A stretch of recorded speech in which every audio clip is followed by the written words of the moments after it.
کے وفادار ہے علماء دیوبند، اسلام کے غمخوار ہے علماء دیوبند، آقا کے وفادار۔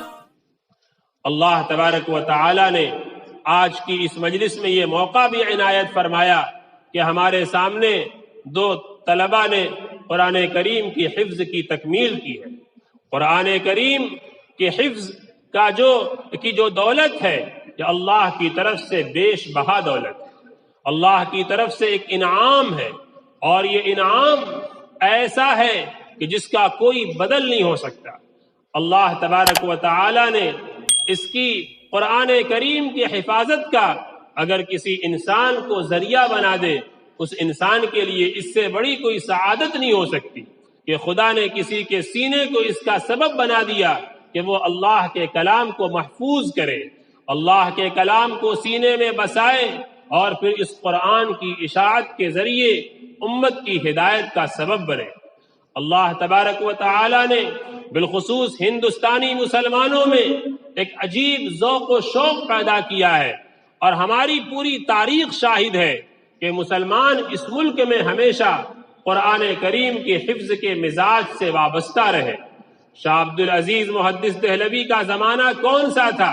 یہ وہ زمانہ تھا جب مسلمانوں کی سلطنت، اس ملک کی جو ایک لمبا دور حکومت مسلمانوں کا رہا ہے، وہ آخری دور تھا، ٹمٹماتا ہوا چراغ تھا، لیکن اس دور میں بھی شاہ عبد العزیز محدث دہلوی کا کہنا ہے کہ میں دہلی کی جامع مسجد میں گیا، رمضان کی راتوں میں جب دہلی کی جامع مسجد میں گیا ہوں تو 35 حفاظ جماعت کے ساتھ قرآن کریم سنا رہے تھے۔ یہ اس ملک کے لوگوں کا مزاج رہا ہے۔ یہاں کی زبان عربی نہیں ہے، ہندوستانی مسلمان عربی نہیں بولتے ہیں، یہ تو مدارس کی دین ہے کہ مدارس میں طلبہ عربی زبان و ادب پر محنت کرتے ہیں، ورنہ ہندوستان کے عام مسلمانوں کی زبان عربی نہیں ہے۔ یہاں کے مسلمانوں کی زبان کسی دور میں فارسی تھی، ہندی اور اردو، انگریزی زبان بھی بہت حد تک اس ملک میں اپنی جگہ بنا چکا ہے۔ عربی زبان یہاں کے مسلمان، عام مسلمان بولتے نہیں ہیں۔ اس کے باوجود آپ دیکھیے کہ ملک کے چپے چپے میں، کونے کونے میں، گاؤں دیہاتوں میں بھی حفاظ کی بہت بڑی تعداد مل جائے گی، اور حفاظ کی اکثریت مل جائے گی، اور یہ اللہ تبارک و تعالی نے یہ مزاج پیدا کیا ہے مسلمانوں کے اندر کہ وہ ذوق و شوق سے اپنے بچوں کو حافظ قرآن بناتے ہیں۔ اور یہ قرآن کریم کا زندہ اعجاز ہے کہ جو زبان ہماری نہیں ہے، اس زبان کے اندر پورے قرآن کو ہم یاد کر لیتے ہیں، سینوں میں بسا لیتے ہیں، اسے محفوظ رکھتے ہیں، اور ہمیشہ ہمیشہ یاد رکھتے ہیں، اور اسے پڑھتے ہیں، اسے پڑھاتے ہیں۔ یہ قرآن کریم کا زندہ اعجاز ہے، اور اس میں بھی عجیب کمال ہے۔ تاریخ میں تو ایسے حیرت انگیز واقعات ملتے ہیں کہ بظاہر یقین نہیں آتا، لیکن مستند واقعات ہیں۔ ہمارے بزرگوں میں بہت سے اللہ والے ایسے ہیں جنہوں نے اگر بچپن میں انہیں موقع نہیں ملا تو جوانی کی عمر میں انہوں نے قرآن کریم حفظ کیا۔ ملا محب اللہ بالگرامی کے تعلق سے لکھا ہے کہ وہ بچپن میں قرآن پاک حفظ نہیں کر پائے تو جوانی میں ایک مرتبہ ان کے اندر جنون پیدا ہوا کہ مجھے قرآن کریم یاد کرنا ہے، چنانچہ گھر کے بالا خانے میں جا کر بیٹھ گئے، روزانہ ایک خاص وقت دیتے تھے، اور 6 مہینے کے اندر انہوں نے قرآن کریم حفظ کر لیا۔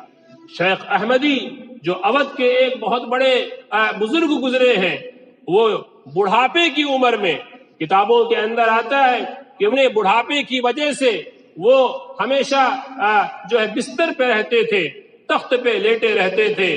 اسی عمر میں ان کے اندر ایک شوق پیدا ہوا، اور اس بڑھاپے میں، کبر سنی میں، انہوں نے 1 سال کے اندر قرآن کریم کو حفظ کر لیا۔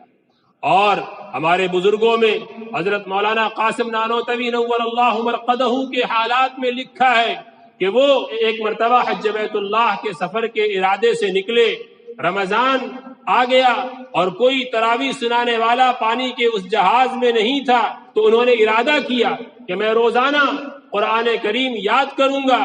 چنانچہ وہ یاد کرتے تھے، دن بھر یاد کرتے تھے، اور رات میں قرآن کریم وہ سنا دیتے تھے۔ یہ عجیب ہمارے بزرگوں کی یہ کرامتیں ہیں اور قرآن کریم کا یہ اعجاز ہے. اللہ تبارک و تعالی نے اس سعادت سے نوازا ہے. ہمارے ان طلباء کو بھی اللہ تبارک و تعالی قبول فرمائے اور اس قرآن کریم کی حفاظت اور اشاعت کا ہم سب کو ذریعہ بنائے اور ہمارے لیے ذریعہ نجات بنائے.